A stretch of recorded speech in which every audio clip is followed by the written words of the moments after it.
Então, dando continuidade à leitura do livro A Grande Síntese, está num momento assim, bastante em que ele está, sua voz coloca sobre a transformação da energia do beta em alfa, né? E do surgimento da consciência e talvez da superconsciência. No momento solene, volita nos espaços um hálito divino. O pensamento, permeado pelo grande mistério, olha e recolhe-se em oração. Orai assim. Adoro-te, recôndito eu do universo, alma do todo, meu Pai e Pai de todas as coisas, minha respiração, respiração de todas as coisas. Adoro-te, indescritível essência, sempre presente no espaço, no tempo e além no infinito. Pai, amo-te, mesmo quando tua respiração é dor, porque tua dor é amor, mesmo quando tua lei é esforço, porque o esforço que tua lei impõe é o caminho das ascensões humanas.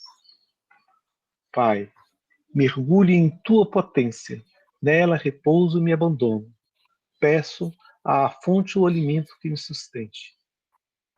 Procuro-te no âmago, onde tu estás, de onde me atrais. Sinto-te no infinito, que não atinjo e de onde me chamas. E de onde me chamas. Não te vejo, e no entanto ofusca-me com tua voz, com a tua luz. Não te ouço, mas sinto o som de tua voz. Não sei onde estás, mas encontro-te a cada passo. Esqueço-te e te ignoro. No entanto, ouço-te em toda a minha palpitação. Não sei individuar-te, mas gravito em torno de ti, como gravitam todas as coisas em busca de ti no centro do universo. Potência invisível que diriges os mundos e as vidas, tu estás em tua essência, acima de toda a minha concepção. Que serás tu, que não sei descrever nem definir, se apenas o reflexo de tuas obras me enceguece? Que serás tu, se já me assombra a incomensurável complexidade dessa tua emanação, pequena centelha espiritual que me anima integralmente? O homem te busca na ciência, invoca-te na dor, te pendiz na alegria, mas na grandiosidade de tua potência, como na bondade de teu amor, está sempre além, além de todo o pensamento humano, acima das formas do devenir, um lampejo do infinito. No ribombar da tempestade está Deus. Na carícia do humilde está Deus. Na evolução do turbilhão atômico, na arrancada das formas dinâmicas, na vitória da vida e do espírito está Deus. Na alegria e na dor, na vida e na morte, no bem e no mal, está Deus.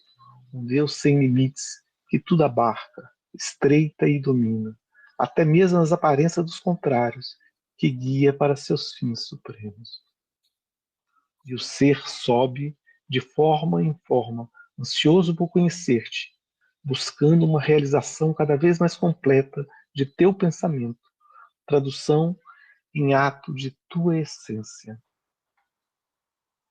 Adoro-te, supremo princípio do todo, em teu revestimento de matéria, em tua manifestação de energia, no inexaurível renovar-se de formas sempre novas, sempre belas.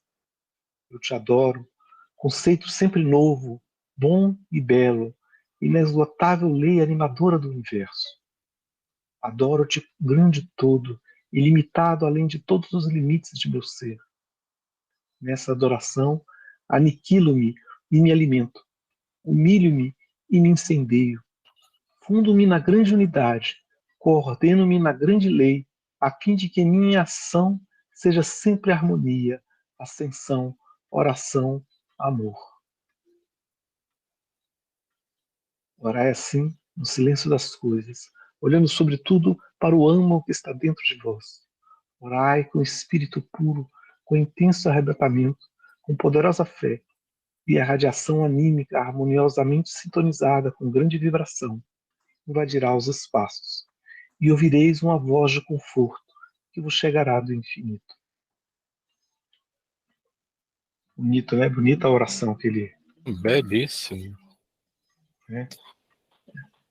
E eu achei lindíssimo quando ele fala... Sim, eu achei lindíssimo. Né, que Deus está no bem e no mal, né? Que é um conceito que a gente tem discutido essa semana nas outras reuniões, né? Que a gente costuma visualizar, digamos assim, Deus nas coisas boas, nas coisas belas, nas coisas que nos agradam, né? E nos momentos como a humanidade passa atualmente, né, de dor, de sofrimento, de grandes expurgos e expiações, a gente acha que não há amor nisso, né? E o amor está presente em absolutamente todas as situações, todos os momentos, todos os sentimentos, tudo é envolvido e preenchido e abundante de amor. Mas a nossa visão tosca e a nossa mentalidade tacanha não consegue visualizar e perceber isso. Tudo acontece com amor, mesmo aquilo que a gente não compreende e acha trágico, acha desesperador. Há um amor naquilo, há um projeto, há uma determinação muito acima do nosso conhecimento. Diga, DJ. Pegando esse gancho aí, eu achei lindo, fantástico, muito profundo. Profundo porque tem palavras ali, tem orações, sabe, muito profunda que foge na nossa forma de orar. Pelo menos eu vejo assim, sabe, palavras que são colocadas que tornam a sentença profunda e profunda. É isso só.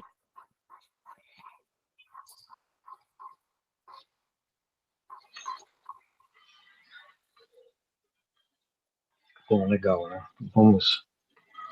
Essa oração, como se diz, não tem nem o que não tem nem o que se racionalizar, né? É só senti-la. Né? Conceito substancial dos fenômenos biológicos. Então, estamos no capítulo 51. A evolução das espécies dinâmicas trouxe-nos até a forma eletricidade, situada no mais alto nível nas fronteiras da energia. Vimos que substancialmente a degradação dinâmica não é senão evolução, isto é, passagem para as formas menos poderosas e cinéticas, mas mais sutis, complexas e perfeitas. Nosso universo caminha visivelmente de um estado de caos, apenas a fase de tensão da primeira explosão dinâmica, para um estágio final de ordem, ou seja, de equilíbrio e coordenação de forças. Aquela é a fase de preparação, e esta o ambiente em que nasceu a vida. O ambiente que nasceu a vida. Em outras palavras, o fato de que a evolução dinâmica atingiu a forma eletricidade significa a formação de um ambiente mais equilibrado, onde é possível aquela nova ordem, isto é, coordenação e organização superior de forças, que denominais vida. Essa nova ordem se aperfeiçoará cada vez mais em prosseguimento do caminho evolutivo já percorrido, para coordenações e organizações mais complexas e completas, orgânicas, psíquicas e sociais, pois com a vida inicia-se também a manifestação de suas leis e de seus equilíbrios superiores, que dirigirão nos níveis mais altos também vossa existência individual e coletiva. É interessante aqui, porque, de fato, quando a gente estuda física, a vida viola todas as leis da física. Né? A, a física e a química não conseguem explicar a vida. E por mais que a química fale, mas você tem os aminoácidos, né? Mas você não explica por que um corpo que tem aminoácido está vivo e o outro corpo que tem aminoácido está morto. Né? Você não tem essa conexão, que sua voz está dizendo que é justamente a energia que vai em frequência cada vez menor, né, a onda eletromagnética, em que abaixo da eletricidade, que é a eletricidade que a gente 60 Hz, né, ela vai abaixando, ela vai dar clique para a transformação da vida. E aí aqui ele está falando, né, que aí a biologia, os biólogos que falam, a biologia ela trata da vida, faz o estudo de modelos, de como é que são o comportamento dos corpos vivos, a partir da premissa que um corpo pode estar vivo ou pode estar morto. Pronto. Por que que é? Porque a natureza é assim. Assim eles falam. Mas ele não pode falar em algum momento por que que tem determinadas vidas que começa a estar consciente de si mesmo, né? Começa a pensar sobre si mesmo, né? Já é outro pulo, né? Já vai além da própria vida, ela passa a ter consciência de si mesma.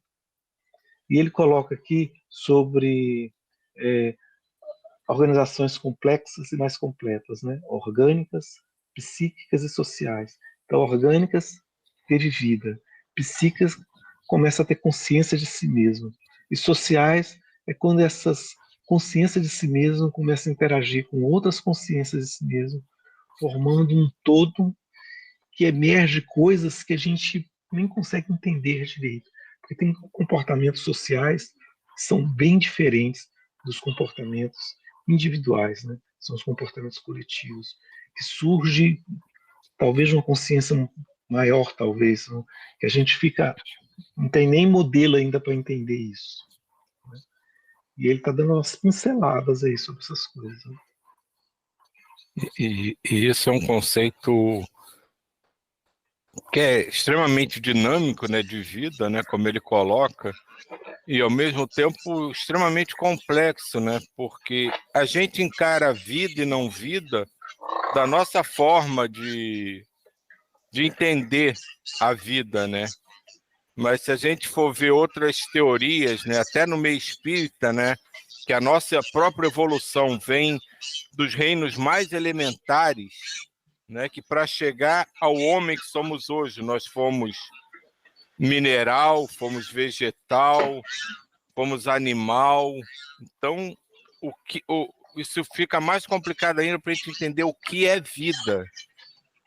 E nessa complexidade que ele fala aqui, né, de evolução constante, de ficar cada vez mais complexo, talvez daqui a sei lá quantos milênios, a gente possa estar num grau de vida que não compreenda a nossa vida atual como vida.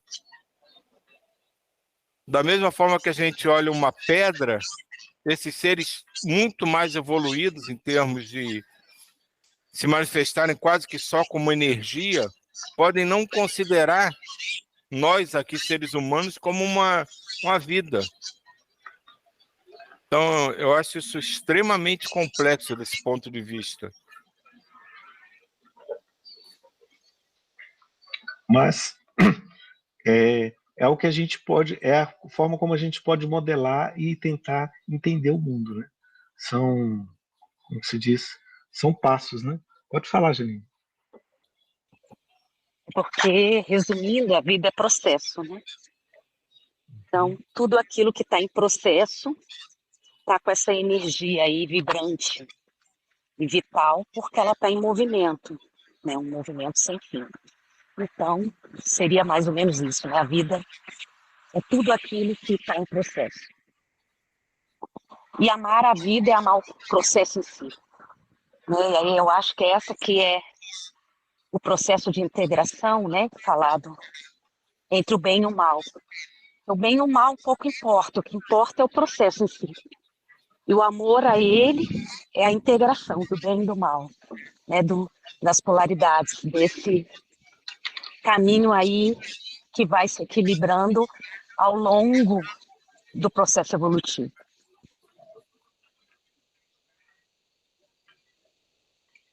É isso mesmo, né? É sempre dinâmico, né? Nada é estático, tudo é em movimento. Esse processo eu vejo bem uma coisa dinâmica mesmo, né? Eu sempre ir, né?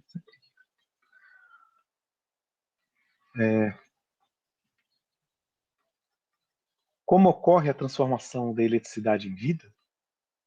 Compreende-se essa passagem pela redução do fenômeno, como o fizemos para as formas, de gama para beta, a sua substância ou íntima estrutura cinética. Desde as primeiras fases da vida, o ritmo dinâmico transforma-se em outros ritmos, que se fundem em harmonias mais complexas, em verdadeira sinfonia de movimentos. A matéria vos deu o princípio estático da forma, a energia, o princípio dinâmico da trajetória e transmissão. A vida vos dará o princípio psíquico do organismo e da consciência. Então, é justamente essa conexão, né?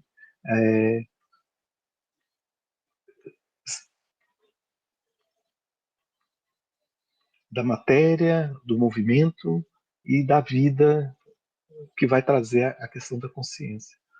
Uma primeira observação fundamental, o modo pela qual colocamos os problemas do ser com o transformismo de gama para beta, alfa, gama matéria, beta energia, alfa o espírito, pode-se dizer assim. Isso é como um fisiodínamo psiquismo. Leva-nos a uma concepção de vida diferente da vossa, muito mais substancial. Geralmente, procurais a vida em seus efeitos, mas não em suas causas. Na forma, não no princípio. Conheceis da vida as últimas consequências e descurasteis, a priori e de propósito, o centro gerador. Tivesteis até a ilusão de poder reproduzir a gênese dos processos vitais, provocando os fenômenos últimos e mais afastados da causa determinante.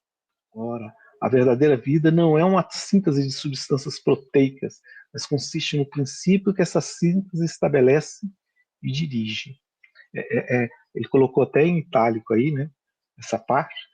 A verdadeira vida não é a síntese de substâncias proteicas, mas consiste no princípio que essa síntese estabelece e dirige. Porque quando a gente vai conversar dentro da academia sobre de onde que surge a vida, normalmente os químicos e biólogos, não espiritualistas, né, materialistas, eles colocam, não, a vida é devido às substâncias proteicas, às proteínas, os aminoácidos. Mas sim, como que acontece isso? Não responde. Né? E aí ele está colocando que não é isso, não é só uma síntese de substância. Consiste no princípio que essa síntese estabelece e dirige. A vida não reside na evolução das formas, mas na evolução do centro imaterial que as anima. A vida não está na química complexa do mundo orgânico, mas no psiquismo que a guia. Olha que bacana isso aqui. Então ele coloca que a vida não surge da química, e sim da componente espiritual, né, do psiquismo que guia essa síntese complexa, essa química complexa. Né?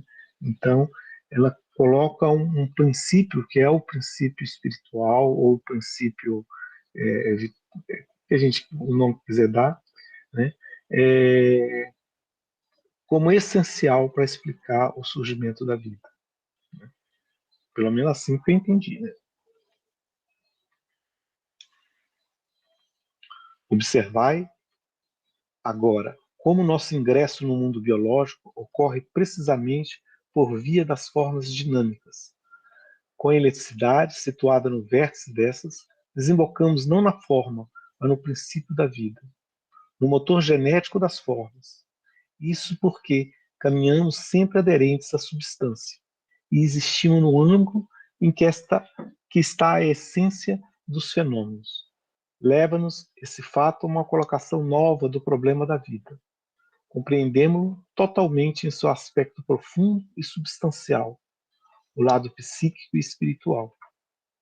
E isso desde o primeiro aparecimento dos mais rudimentares fenômenos biológicos, em que já existe presente naquele psiquismo, embora rudimentarmente. A nossa biologia é de substância, não de forma. A nossa biologia é de substância, não de forma. É interessante essa frase, vamos deixar ela na cabeça aqui. Alcançamos não a veste orgânica mutável, mas o princípio que não morre. Não a aparência exterior dos corpos físicos, mas a realidade que os anima. não o que sai, mas o que fica, não o indivíduo, nem as espécies em que se reagrupam as formas e se encadeiam desenvolvimentos orgânicos, mas a expansão do conceito dirigente do fenômeno, do psiquismo que vos preside. Não a evolução dos órgãos, mas a evolução do eu, que vos melhore e os plasma para si como meios para a própria ascensão. Então, de novo, coloca que a vida surge por conta dessa componente psíquica e espiritual, né? E sem ela você não vai conseguir explicar por que surge vida, né?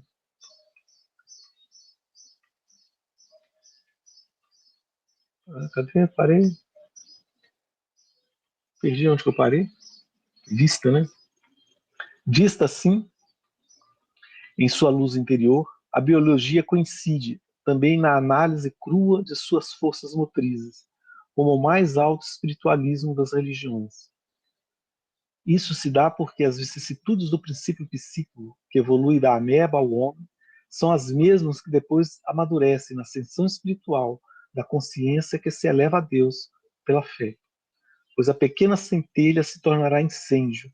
O primeiro vagido tímido será o canto potente de todo o planeta. Aqui vedes chegando a completa e harmônica fusão, os princípios das religiões e os métodos do materialismo. Vedes reunida a aspiração, ainda que cindida, do espírito humano. Eu vejo aqui como ciência sempre se colocando novos modelos para você entender como a natureza se comporta. O grande problema da ciência ortodoxa é que ela não leva em conta a existência da consciência, a existência do espírito. Mas a partir do momento que a gente toma isso como premissa, a gente é tão científico quanto, no sentido que eu vou tentar explicar, criar um modelo de entender como que surge a vida, como que surge a consciência, através de um modelo. E isto é ciência. E a gente valida através da observação. Não uma observação física, mas uma observação psíquica e uma observação espiritual. Porque a natureza psíquica e espiritual não é física. Então ela não tem como ser comprovada fisicamente. Ela tem que ser comprovada psiquicamente, através do sentimento, do pensamento, ou até mesmo espiritualmente, nessa transcendência que a gente tenta, nesse sentir, né? Eu não vejo de outra maneira. E eu achei interessante, né, quando ele fala, né, da evolução, do crescimento, ele fala do eu, né? E assim, eu sinto que ele não fala de um eu no sentido individual, né? Um eu universal mesmo, né? Que é esse processo de conscientização. Quanto mais a gente vai se conscientizando do que realmente é o universo, qual o nosso papel, a nossa função dentro desse universo, exatamente onde a nossa pecinha encaixa nesse quebra-cabeça, a coisa vai se expandindo muito além da nossa imaginação, da nossa percepção. E aí ele fala descreve os processos, né, como a gente conhece, químicos, biológicos, aqui, que a vida não está nisso. Está realmente na conscientização da nossa relação com o universo.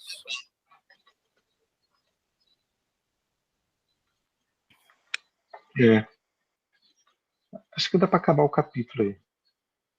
Acho que dá, segue aí. As 3 fases do nosso universo são gama, beta e alfa. A passagem ocorre da matéria gama para a energia beta e para o espírito alfa. As formas dinâmicas abrem-se por evolução, não na vida como entendeis, mas no psiquismo, que é a causa dessa vida. Assim, o fenômeno da vida assume um conteúdo totalmente novo, um significado imensamente mais alto, e ao mesmo tempo não fica isolado, mas se concatena com os fenômenos da matéria e energia. Podemos investigar a gênese científica do princípio espiritual da vida sem minimizar com isso de modo algum a grandeza e a profundidade divina do fenômeno. A energia é o sopro divino que anima a matéria, elevando-se a nível mais alto. O Pentateuco, no capítulo 2 da Gênese, diz: o Senhor Deus, então, formou o homem da lama e da terra, e soprou-lhe na face o sopro da vida, e o homem foi feito alma vivente. A lama da terra é a matéria inerte, os materiais químicos do mundo inorgânico. O grande hálito que move e vivifica a matéria cósmica, isto é, alma, espírito, paixão, turbilhão, não é apenas acrescentada a ela, mas funde-se com ela. Sabemos que Deus não é potência exterior, mas reside no íntimo das coisas, e no íntimo opera profundamente na essência. Não atribuais corpo e hálito à divindade. Compreendei que naquelas palavras não pode existir mais do que uma humanização simbólica de uma realidade mais profunda. Aqui acabou o capítulo.